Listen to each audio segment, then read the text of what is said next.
नमस्कार, आप देख रहे हैं विविध भारत न्यूज और मैं हूं आपके साथ मानवी ठाकुर। शुरुआत करते हैं आज की खास खबरों से। जीआरपी पुलिस ने 25,000 का इनामी किया गिरफ्तार। जाली नोटों की छपाई का करता है कार्य।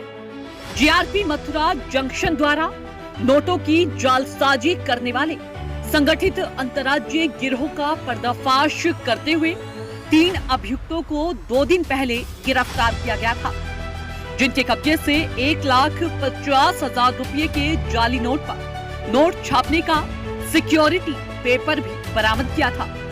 पुलिस अधीक्षक जीआरपी मोहम्मद मुश्ताक एवं पुलिस उपाधीक्षक रेलवे के निर्देशन में आपराधिक घटनाओं की रोकथाम एवं अवैध तस्करी की रोकथाम हेतु सघन चेकिंग अभियान चलाया जा रहा था कि तभी मुखबिर की सूचना पर शुक्रवार को मथुरा रेलवे जंक्शन के प्लेटफॉर्म नंबर 4 पर जाली नोटों का अवैध कारोबार करने वाले 3 लोगों को गिरफ्तार किया गया था।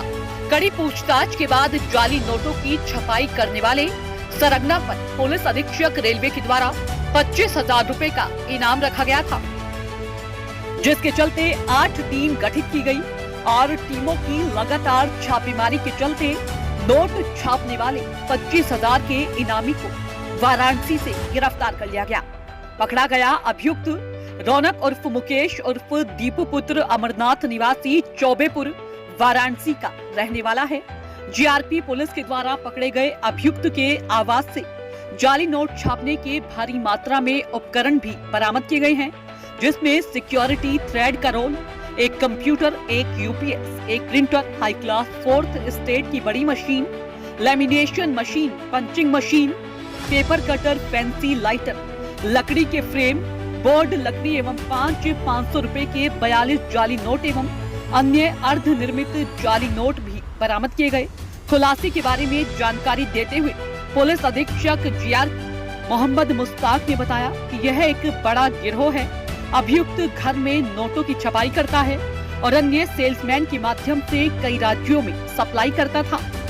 पुलिस अधीक्षक मोहम्मद मुश्ताक ने बताया कि इसके तार अन्य जगहों पर भी जुड़े हो सकते हैं, जिसके लिए गठित टीम कार्य कर रही है।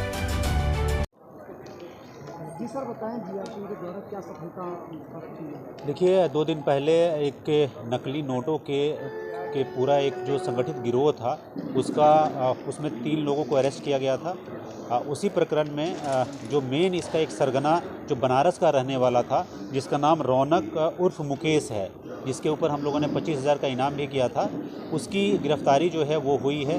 जब इसकी गिरफ्तारी बनारस की पुलिस ने जो है इसमें बड़ा अच्छा हमारा सहयोग किया था। उनकी और हमारी दोनों टीमों के संयुक्त प्रयास से ये व्यक्ति गिरफ्तार हो पाया।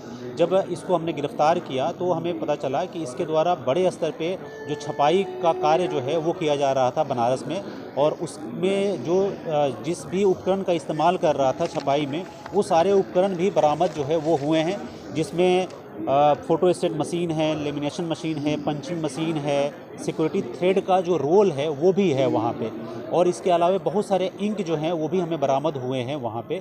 तो ये सारा जो है उसको सीज किया गया है और इसको गिरफ़्तार करके इसको जेल भेजा जा रहा है। जो इससे बातचीत हुई है उसमें जो हमें पता चला कि चाइना की जो कंपनी है जिसने सिक्योरिटी पेपर जो है वो उससे ये लोग ख़रीदते थे।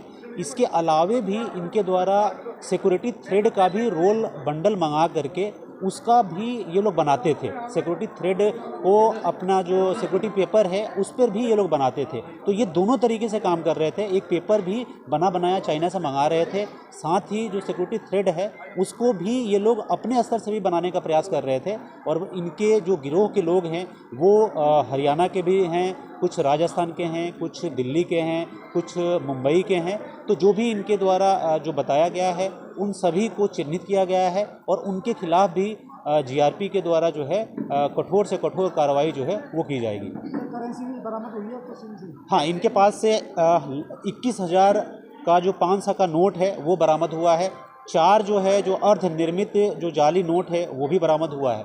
ये कितने दिन से काम कर रहा था? अभी ये जो भी इससे बातचीत हुई है उसमें बता रहा है कि कुछ सालों से ये काम कर रहा था और जो मालदा वाला गैंग है उस मालदे वाले गैंग से भी ये जुड़ा हुआ था, जो कि व्यापक स्तर पे जो करेंसी जो फेक करेंसी है वो ये लोग पूरे मार्केट में खपत करते थे।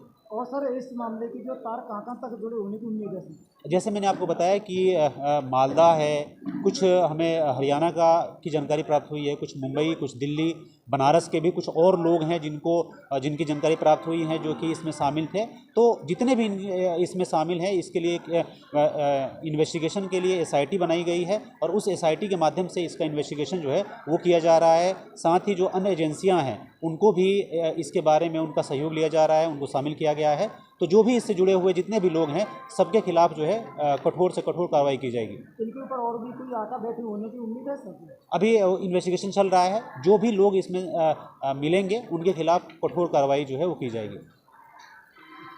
Rajiv academy for technology and management जिले में उच्च शिक्षा का बड़ा केंद्र हो गया है। Doctor APJ Abdul Kalam technical university के MBA से 7वीं रैंक प्राप्त इस कॉलेज में छात्रों को न केवल पढ़ाई का बेहतर माहौल मिल रहा है बल्कि बहुराष्ट्रीय कंपनियों से बेहतर प्लेसमेंट भी। उच्च शिक्षा का बेहतर केंद्र इसलिए भी है क्योंकि यहाँ कौशल विकास के लिए नियमित कार्यशाला, प्रशिक्षण कार्यक्रम, अतिथि व्याख्यान का भी आयोजन होता है। युवाओं में इस कॉलेज के प्रति क्रेज बढ़ता जा रहा है। कॉलेज की विशेषता है कि औद्योगिक क्षेत्रों की यात्रा कराकर विद्यार्थियों को व्यावहारिक ज्ञान भी दिया जाता है जो उनके जीवन में महत्वपूर्ण भूमिका निभाता है। यहाँ की उच्च तकनीकी कक्षाएं किताबी ज्ञान तो देती ही हैं, छात्रों का बेहतर मार्गदर्शन भी करती हैं। पढ़ाई के अलावा अतिरिक्त पाठ्य चर्चा में भी छात्र भाग लेते हैं। इससे उनका आत्मविश्वास तो बढ़ता ही है, साथ ही व्यक्तित्व में भी सुधार होता है। आज की खबरों में बस इतना ही। देखते रहिए विविध भारत न्यूज।